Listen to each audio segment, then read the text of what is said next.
मनुष्याणाम शास्त्रेषु कश्चित् इति सिद्धये यततामपि सिद्धानाम कश्चिन् माम वेत्ति तत्वतः। अब वो तत्व क्या है? तो तत्व ये समझना चाहिए। इस सबसे बड़ी गहरी बात भारतीय संस्कृति की यही है, जो तत्व है। अभी मैंने निवेदन किया कि जब तत्व की ओर चलते हैं तो व्यक्ति के भीतर सत्व जागता है। सत्व का मतलब आत्मबल, सात्विकता का बल।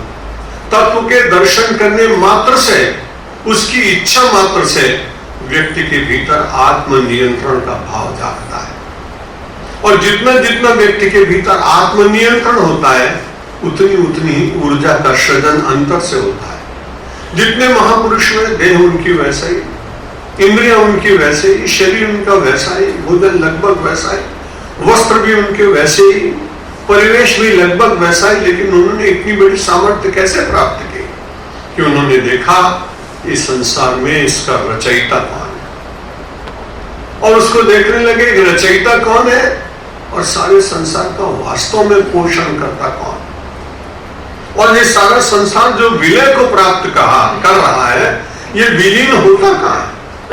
ये तीन प्रश्न जब मन के भीतर उत्पन्न होते हैं तो अध्यात्म प्रारंभ होता है। भगवान आदि शंकराचार्य तीन बातें और कहते हैं कि जब व्यक्ति अपने से पूछने लगता है, कोहम कस्त्वम कुत आयाता, ओ कामे जननी कोमे ताता, इति परिभावे सर्वम सरम विश्वम त्यक्त्वा स्वप्न विचरम, भज गोविंदम गोविंदम भज मूढ़मते। भगवान शंकराचार्य इसको ये बता रहे हैं कि यदि व्यक्ति तीन बातें अपने से पूछता है कि मैं कौन, मैं कहां से आया, मेरे वास्तविक संबंधी कौन है, जब ये विचार लगने लगता है तब धीरे धीरे अंतर से उत्तर मिलता है। तत्वदर्शी व्यक्ति भी विचार करता है संसार का निर्माता कौन है। पहला विद्यार्थी गुरुकुल में जाकर अपने गुरु से प्रश्न करता है कि मैं कुछ जानना चाहता हूं, लेकिन जैसा कल भगवान ने कहा, मैं समग्र ज्ञान दूंगा, ज्ञानम तेहम सविज्ञानम इदम वक्ष्यामि अशेषता। ऐसा ज्ञान दूंगा जो शेष नहीं है, पूरा का पूरा। तो उस विद्यार्थी ने कहा कि महाराज मैं आपके पास आया हूं, मैं कुछ जानना चाहता हूं। आचार्य ने पूछा क्या जानना चाहते हो? विद्यार्थी बड़ा अच्छा था, उसने कहा महाराज जिसको जानने के बाद फिर जानने की इच्छा न हो वो जानना चाहता हूं, जिसको प्राप्त करने के बाद कुछ पाने की इच्छा न रह जाए वो पाना चाहता हूं, जिसको देखने के बाद फिर कुछ और देखने की इच्छा न जागे, दिखे प्रारब्धवश लेकिन इच्छा न जागे, ऐसा मैं देखना चाहता हूं। अपने विद्यार्थी के प्रश्न को सुनकर ऋषि बड़े प्रसन्न हुए। तो उन्होंने कहा मैं तुम्हें बताऊं, यतो वा इमानि भूतानि जायन्ते येन जातानि जीवन्ति यत् प्रयत्ते अभिसंविशन्ति तद् विजिज्ञासस्व तद् ब्रह्म तद् ब्रह्म तद् ब्रह्म। उपनिषद तो ज्ञान का शिखर है।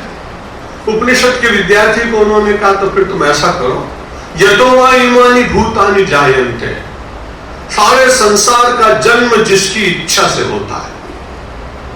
हम सब लोग ऐसा संसार में कहते हैं कि उसके पुत्र हुआ, उसने ऐसा किया, ऐसा हुआ, लेकिन मूलतः संसार में सबसे पहले संसार आया कहां से?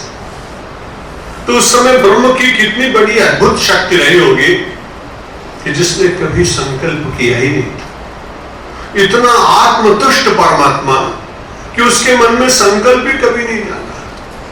लेकिन फिर एक दिन अचानक उन्होंने देखा पर्वत, उन्होंने देखी सरिता, उन्होंने देखी हरितिमा, और ये सब भीतर देखा, अंदर देखने के बाद उन्होंने कहा कि मुझे इतना अच्छा लग रहा है तो इसका निर्माण कर दिया जाए तो लोगों को बड़ा अच्छा लगेगा। इसलिए पहले कभी संकल्प नहीं किया था, ईश्वर ने आंखें बंद की, संकल्पात जायते सृष्टि, और दूसरा मंत्र बोले एको हम बहुश्याम, मैं अकेला हूं, मैं बहुत हो जाऊं। भगवान ने संकल्प किया और संकल्पात जायते सृष्टि, और संकल्प के द्वारा सृष्टि हो गई।